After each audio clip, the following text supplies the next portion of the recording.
नमस्कार दोस्तों, आज हम लोग विभाज्यता का नियम पढ़ेंगे। आइए शुरू करते हैं। सबसे पहले हम देखेंगे कि कौन सी संख्या 2 से विभाजित होगी। देखिए 2, 4 और 8 इन तीनों का नियम हम एक साथ पढ़ेंगे। जैसे मान लीजिए कोई संख्या अगर लिखी गई है, कितनी बड़ी संख्या लिखी गई हो, तो हम केवल इसका इकाई अंक देखेंगे, केवल इकाई अंक देखेंगे। अगर इकाई वाला अंक 2 से विभाजित हो रहा है तो हम कह देंगे कि पूरी संख्या भी 2 से विभाजित हो जाएगी। 2 वाले में केवल हमें इकाई वाला अंक देखना है। अब जैसे मान लीजिए लिखा गया कोई नंबर, यहाँ पे ये कोई संख्या लिखी गई है, तो हम देख रहे हैं कि इसके अंत में क्या है, 7 है। इकाई का अंक कितना है, 7 है। अब क्या 7 2 से विभाजित होगा? नहीं होगा। तो हम कह देंगे कि पूरी संख्या भी 2 से विभाजित नहीं होगी। अब 4 का नियम देखिए। अब देखिए 4 में हम 2 संख्याओं देखेंगे, अंतिम 2 संख्याओं को देखेंगे जो संख्या दहाई और इकाई से मिलकर बनी हुई है। अगर अंतिम 2 संख्या 4 से विभाजित हो जा रही है, अगर अंतिम 2 संख्या 4 से विभाजित हो जा रही है तो यह पूरी संख्या भी 4 से क्या हो जाएगी, विभाजित हो जाएगी। हम देख रहे हैं इस संख्या का जो अंतिम 2 नंबर कितना, 24 है।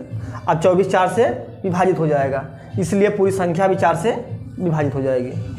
जैसे मान लीजिए कोई संख्या लिखी गई है,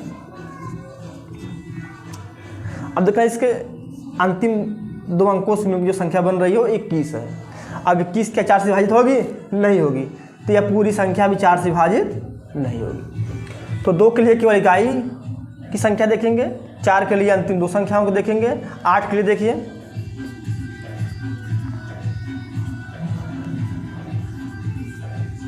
8 के लिए हम अंतिम 3 संख्याओं को देखेंगे, अंतिम 3 संख्याओं को देखेंगे। अगर अंतिम 3 संख्या 120 है, अब 120 को हम 8 से भाग करेंगे तो 8 × 40। तो अगर अंतिम 3 अंकों से बनी संख्या अगर 8 से विभाजित हो जा रही है तो यह पूरी संख्या भी 8 से विभाजित हो जाएगी। तो 2 के लिए अंतिम 1 संख्या, 4 के लिए अंतिम 2 संख्या और 8 के लिए अंतिम 3 संख्या। इसे ध्यान दीजिएगा। अगर मान लीजिए अंतिम 2 संख्याओं के स्थान पे डबल 0 आ जा रहा है तो वह भी संख्या 4 से विभाजित हो जाएगी। 8 के लिए अगर अंतिम तीनों नंबर 0 0 हैं तो वह संख्या भी 8 से विभाजित हो जाएगी। यानी कि अगर अंत में 2 0 हैं तो वह संख्या 4 से कटेगी, अगर अंत में 3 0 हैं तो वह संख्या 8 से कटेगी। जो संख्या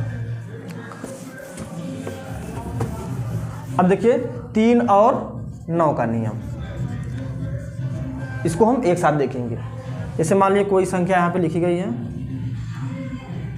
ये संख्या लिखी गई है और हमें पता करना कि क्या यह संख्या 3 से विभाजित होगी। तो इसमें हम इन अंकों को जोड़ लेंगे, इन अंकों को हम जोड़ लेंगे। जोड़िए कितना आ रहा है, 7 1 8 8 16 16 2 18। अगर इन अंकों को जोड़ने पर जो योगफल आ रहा है अगर यह 3 से विभाजित हो रहा है तो यह पूरी संख्या भी 3 से विभाजित हो जाएगी।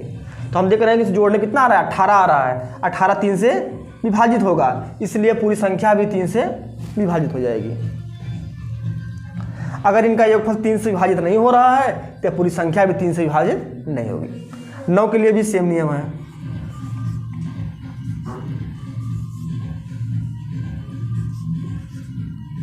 जैसे मान लीजिए कोई संख्या लिखी गई है तो इनके अंकों को हम पहले जोड़ेंगे।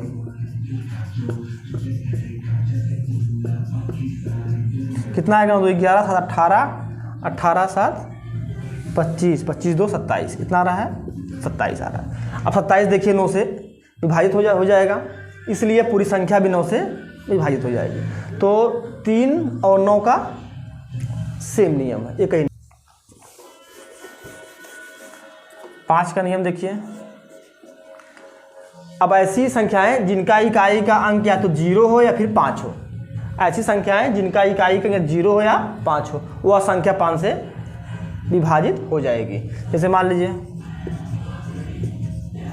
अब देख रहे हैं इसका इकाई का अंक 0 है तो यह संख्या 5 से विभाजित हो जाएगी। इसका इकाई का अंक 5 है तो यह भी संख्या 5 से विभाजित हो जाएगी।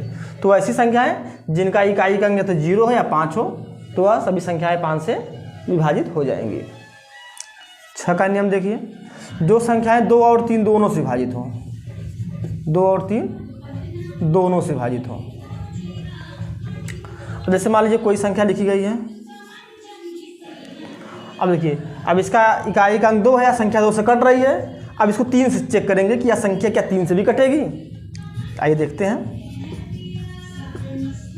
7 6 13, 13 10 23, जोड़ने देखिए 23 आ रहा है, तो 23 3 से विभाजित नहीं होगा, 23 3 से विभाजित नहीं होगा, इसलिए यह संख्या 6 से विभाजित नहीं होगी। देखिए, अब देखिए इसे लिखा गया 7218। अब देख रहे हैं इसका अंतिम अंक 8 है, 8 2 से विभाजित है, इसलिए पूरी संख्या 2 से विभाजित हो जाएगी। अब 3 से देखिए इसको, इनके अंकों को जोड़िए, 7 2 9 9 1 10 18 आ रहा है। जिनका योगफल है वह 3 से विभाजित है, इसलिए यह पूरी संख्या 6 से विभाजित हो जाएगी। तो 6 के लिए हमको दोनों नियमों को चेक करना है। सबसे पहले देखना है कि वह 2 से भी कटनी चाहिए, और फिर उसको 3 से देखेंगे कि क्या 3 से कट रही है कि नहीं कट रही है। लेकिन अगर मान लीजिए कोई संख्या इस प्रकार लिखी गई है, अब इसका इकाई का अंक 1 है, तो यानी 1 2 से कटेगा ही नहीं, तो हम कह देंगे कि पूरी संख्या 6 से भी नहीं कटेगी। तो हमको इसको 3 से आगे चेक करने की कोई ज़रूरत नहीं है, हम कह देंगे कि यह संख्या 6 से भी नहीं कटेगी।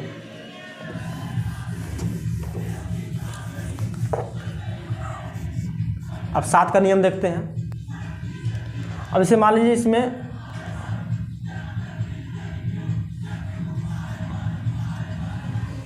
पहले छोटी संख्या से देखते हैं, ये 63 लिखा गया है, तो इसमें क्या करेंगे, इकाई वाली जो संख्या है इसमें 2 से हम गुणा करेंगे।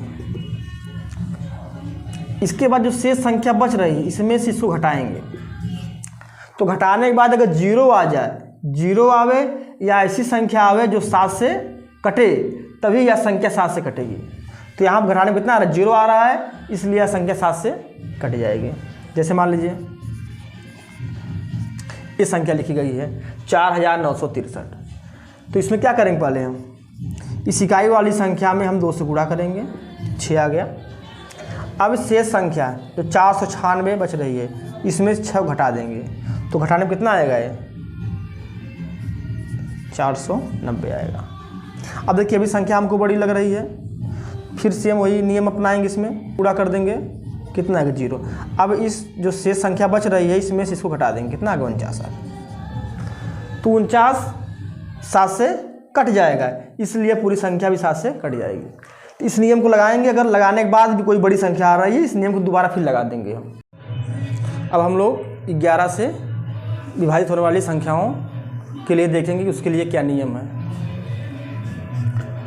और देखिए मान लीजिए इसे कोई संख्या लिखी गई है 2706, तो इसमें देखिए सम स्थानों की संख्याओं का योगफल और विषम स्थान की संख्याओं का योगफल का जो अंतर है, अगर वह या तो 0 आ जाए या कोई ऐसी संख्या आवे जो 11 से कट जाए, तो यह संख्या 11 से विभाजित हो जाएगी। देखिए विषम स्थान की संख्याओं का योगफल यानी कि इकाई से 1 अंक लेंगे, 1 अंक छोड़ करके 1 अंक और ले लेंगे, 3 दोनों जोड़ेंगे, 6 + 7 कितना आ गया, 13 आ गया। अब जिन संख्याओं को हम छोड़े हैं उनको भी जोड़ लेंगे हम, 2 आ गया। अब इन दोनों का अंतर निकालेंगे हम, 11 आ गया।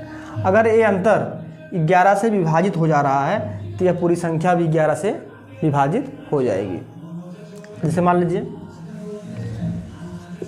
यह कोई संख्या है, इसमें भी विषम स्थान की संख्याओं का योगफल और सम स्थान की संख्याओं का योगफल का जो अंतर आएगा, अगर वह 0 आवे या ऐसी कोई संख्या आवे जो 11 से विभाजित हो जाए, तो यह संख्या 11 से विभाजित हो जाएगी। अब जैसे अब 1 को लेंगे, फिर 3 को लेंगे, 1 1 छोड़ करके, तो 1 और 3 कितना आ गया, 4 आ गया। अब जिन संख्याओं को छोड़े उनको भी जोड़ लेंगे हम, 4 आ गया। अब अगर 4 में से 4 घटाएं कितना आएगा, 0 आएगा। तो 0 आ रहा है, तो यानी यह संख्या 11 से विभाजित हो जाएगी। तो उम्मीद करते हैं आप लोगों को क्या ट्रिक समझ में आ गई होगी।